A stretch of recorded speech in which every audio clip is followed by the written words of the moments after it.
9वी अ आणि ब दोन्ही वर्गासाठी एकच व्हिडिओ आहे, त्यामुळे दोघांनाही वेलकम बोथ ऑफ यू. 9वी ब वाले स्थितीज ऊर्जा हा टॉपिक तुमचा झालेला आहे. We are also completed the potential energy. Now we are discuss about the expression for potential energy. Derive the expression. स्थितीज ऊर्जेचं समीकरण सूत्र आपण तयार करणार आहोत. थोडक्यात आपण पोटेन्शियल एनर्जी आणि स्थितीज ऊर्जा आणि गतिज ऊर्जा कायनेटिक एनर्जी याबद्दल दोनच मुद्दे आपण फरकाचे घेऊया. गतिज ऊर्जा, स्थितीज ऊर्जा.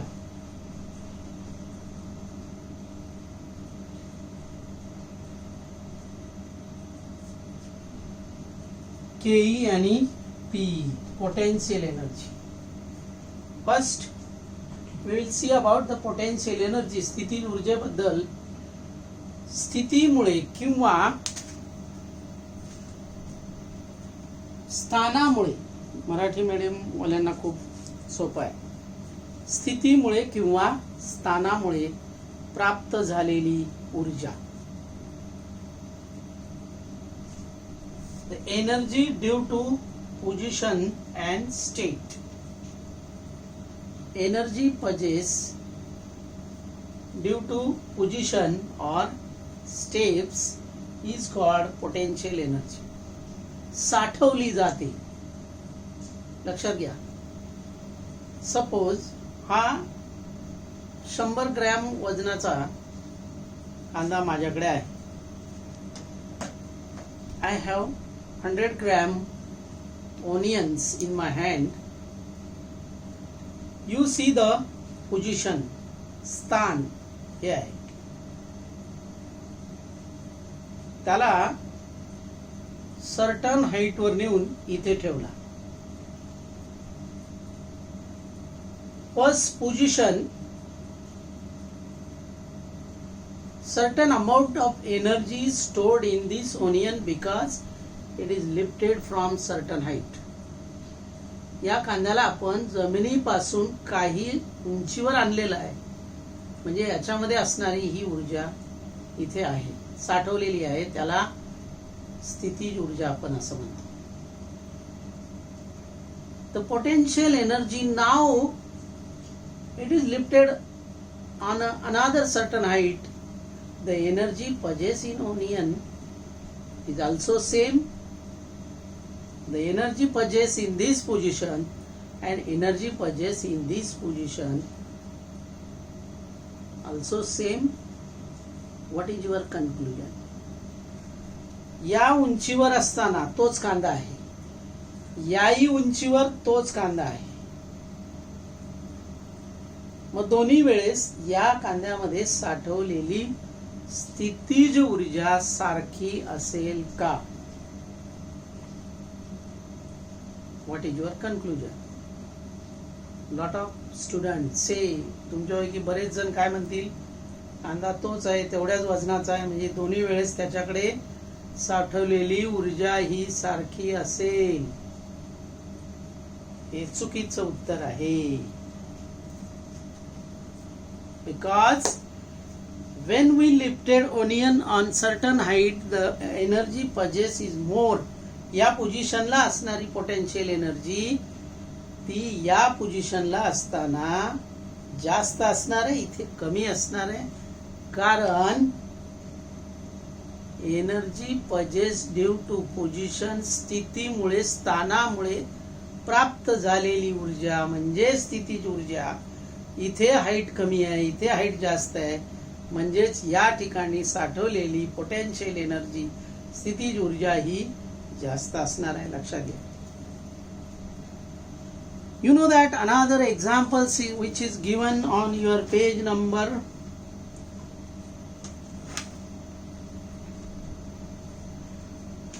I think 26. काही उदाहरणं तुम्हाला दिलेली आहेत. ताणलेल्या रबराचा तुकडा, वेगाने जाणारी मोटार, वाफेने वाजणारी कुकरची शिट्टी, दिवाळीत वाजणारे फटाके, हे उदाहरणं तुम्हाला दिलेले. That is the examples. Another example sorry, हे स्थितीज ऊर्जेबद्दल आपण एवढं पाहिलेलं आहे. स्थितीज ऊर्जा एनर्जी स्थानामुळे किंवा स्थितीमुळे प्राप्त होणारी. आता आपण इक्वेशन जर बघितलं तर as we start our work is equal to force into displacement. काम बरोबर बल गुणिले विस्थापन.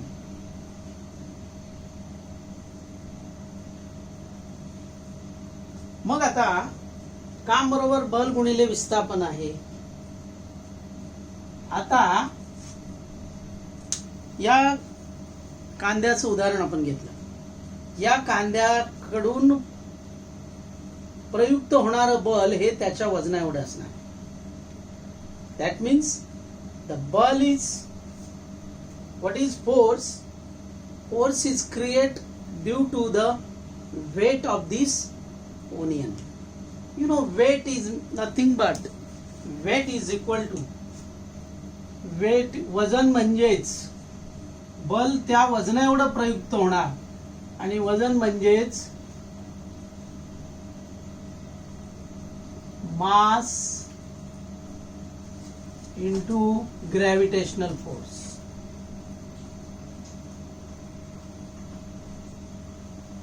मास इंटू ग्रॅव्हिटेशनल फोर्स. वजन बरोबर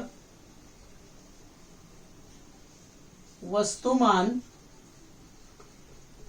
गुणिले गुरुत्वीय बल. मग इकडे आपण work is equal to F means mg into S means the onion lifted on certain height.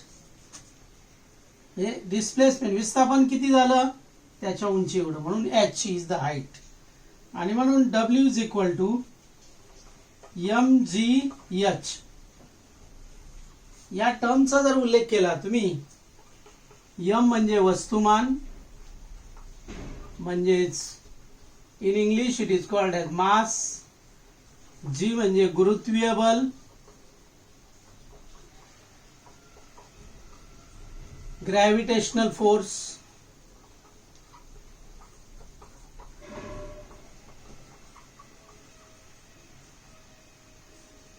तो बल म्हणजे त्याच्या वजना एवढं बल प्रयुक्त होतंय, तेच mg. h म्हणजे डिस्प्लेसमेंट आणि म्हणून w is equal to mgh. w is nothing but potential energy. p is equal to mgh. हा फॉर्म्युला आपल्याला कशाचा मिळतोय? Potential difference. Very simple. m is the mass, g is the gravitational force, h is the height.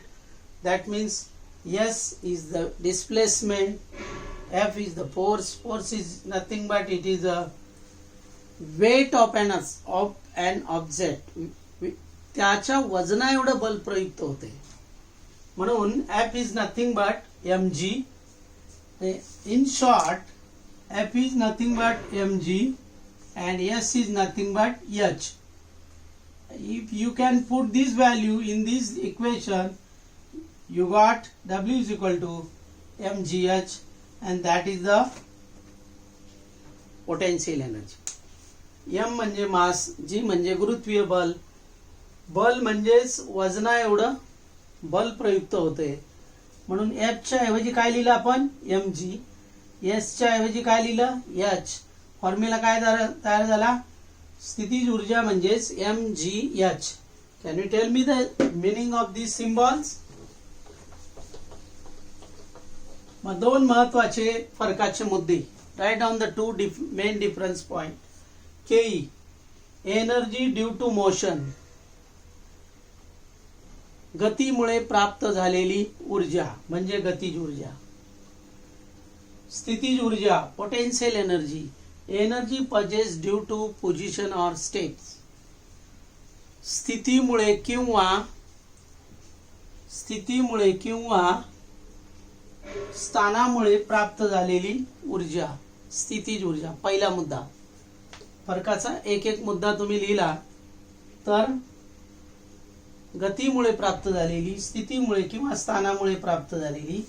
त्यानंतर formula गतिज ऊर्जा K is equal to K बरोबर 1/2 mv², P is equal to mgh. चालेल, दोन फरकाचे मुद्दे. That is essential. तेवढे पुरेसे आहेत दोन फरकाचे मुद्दे, स्थितिज ऊर्जा आणि गतिज ऊर्जा. काही अडचण आहे का? दोन मुद्दे, गतिज ऊर्जा गतीमुळे प्राप्त झालेली, स्थितिज ऊर्जा स्थिती किंवा स्थानामुळे प्राप्त झालेली ऊर्जा. गतिज ऊर्जेचे सूत्र 1/mv², स्थितिज ऊर्जेचं सूत्र mgh. meaning m means mass, g means gravitational force, h means height. इकडे m म्हणजे मास, v म्हणजे फायनल वेलॉसिटी, m म्हणजे वस्तुमान, v म्हणजे अंतिम वेग. Meaning of the symbol. त्या या इंग्रजी अक्षरांना जे आपण संज्ञा वापरलेल्या आहेत त्याचा अर्थ लक्षात घ्या. m म्हणजे वस्तुमान, v म्हणजे अंतिम वेग, इथे m म्हणजे मास, g म्हणजे गुरुत्वीय बल, h म्हणजे उंची. m means mass, v means final velocity, m means mass, g means gravitational force, h means height. Very simple questions. Derive the equation for potential energy. अतिशय सोपं आहे. Now we will study about the examples. एक numericals आपण उदाहरण घेणार आहोत. एक ते उदाहरण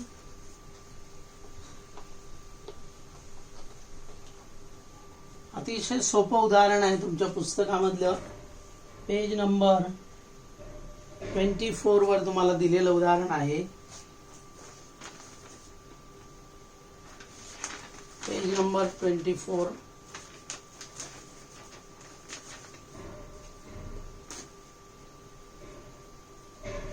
शंभर 10 मीटर उंच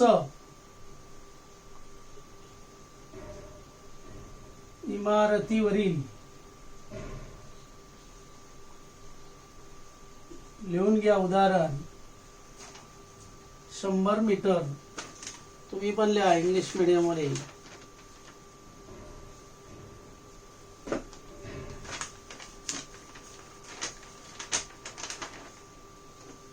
5 kg water stored.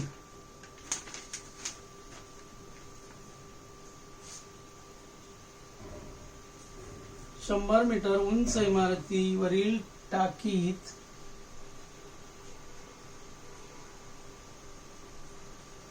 500 किलोग्रॅम वस्तुमाना एवढे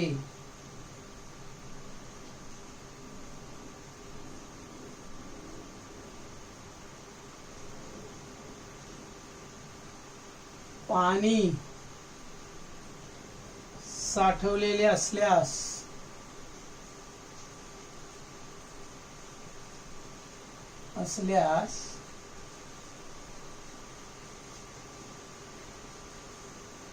त्या पाण्यातील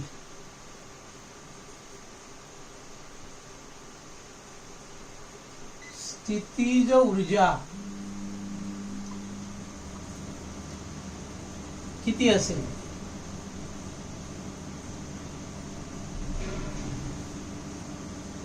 लिहून घ्या मराठीमध्ये. इंग्लिश वाले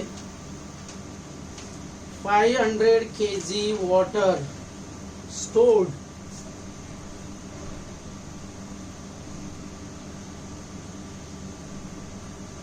(500 kg water stored in the overhead tank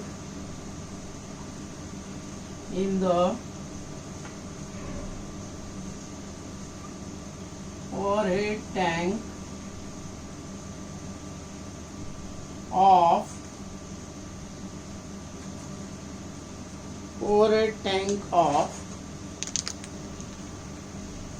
10-meter high building of 10-meter high building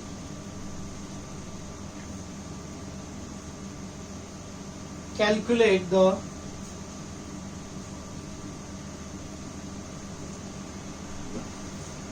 potential energy that stored in that water.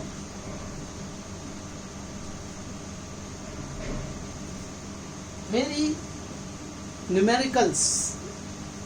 When you solve the numericals, first we'll have to write down the given terms. दिलेल्या गोष्टी आपण पहिल्या लिहिल्यानंतर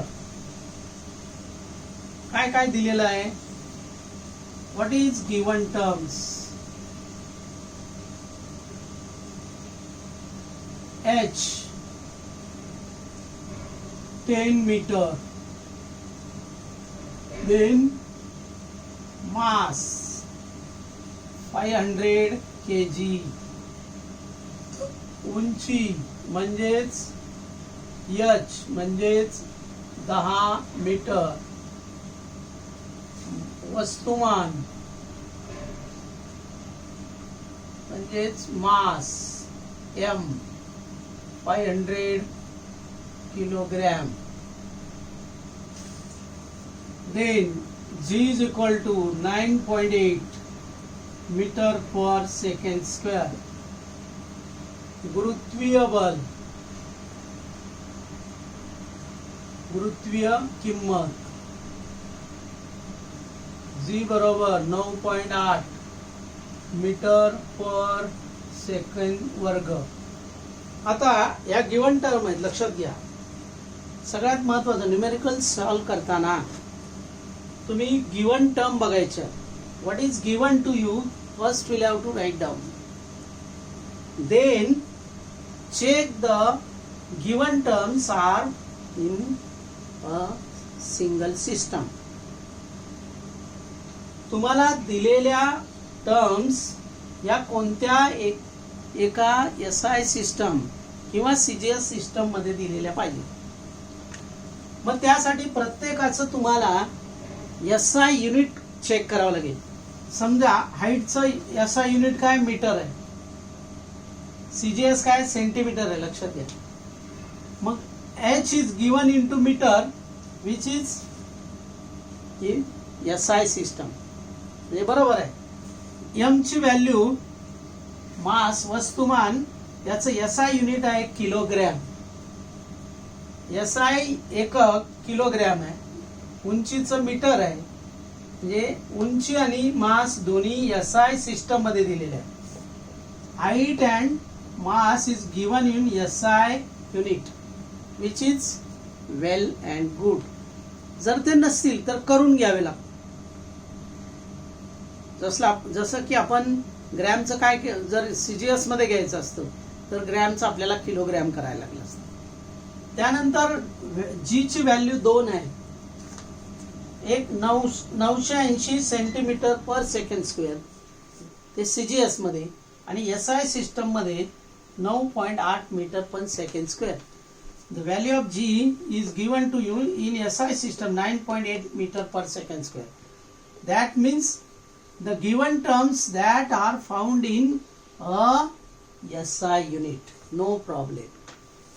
सगळ्या given term ह्या SI एककामध्ये आहेत आणि मग तुम्हाला काही बदल करण्याची आवश्यकता नाही. G ची किंमत SI सिस्टम मध्ये 9.8 आहे, ती कुठून आली? उदाहरणामध्ये कुठे दिसत नाही. 9.8 तुम्हाला कुठेच उदाहरणामध्ये दिसत नाही. You don't found the value of G which is not given in your example. That is already constant value आहेत त्याच्या. G ची कॉन्स्टंट व्हॅल्यू SI मधली 9.8, CGS मध्ये 980.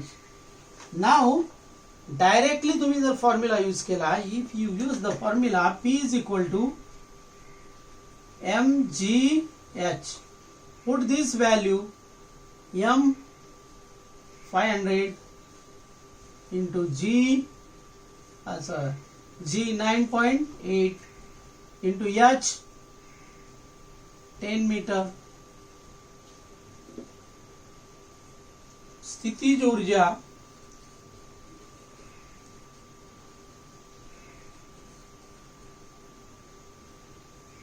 mgh, m म्हणजे वस्तुमान 500 गुणिले G 9.8 गुणिले 10 आणि सगळा हा गुणाकार केला तुम्ही तर हा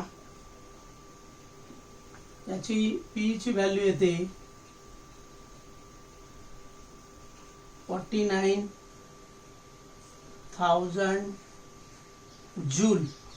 आता हे युनिट काय लिहिलं आपण पोटेन्शियलचं? SI युनिट जूल आहे. शेवटी आलेली किंमत 49,000 जूल. जे लिहायचं SI unit. This is the potential energy stored in that water. Numericals एकदम सोपे असतात. अशाच पद्धतीने गतिज ऊर्जेचं एक उदाहरण तुम्ही शोधून लिहा numericals. Then you will better understood about the. 2 प्रश्न लिहा. हा एक न्यूमेरिकल सॉल्व करायचं आहे. त्यानंतर तुम्ही give difference between potential kinetic energy and potential energy. Is that clear? Okay. How much time is cover? 22 minutes. Okay.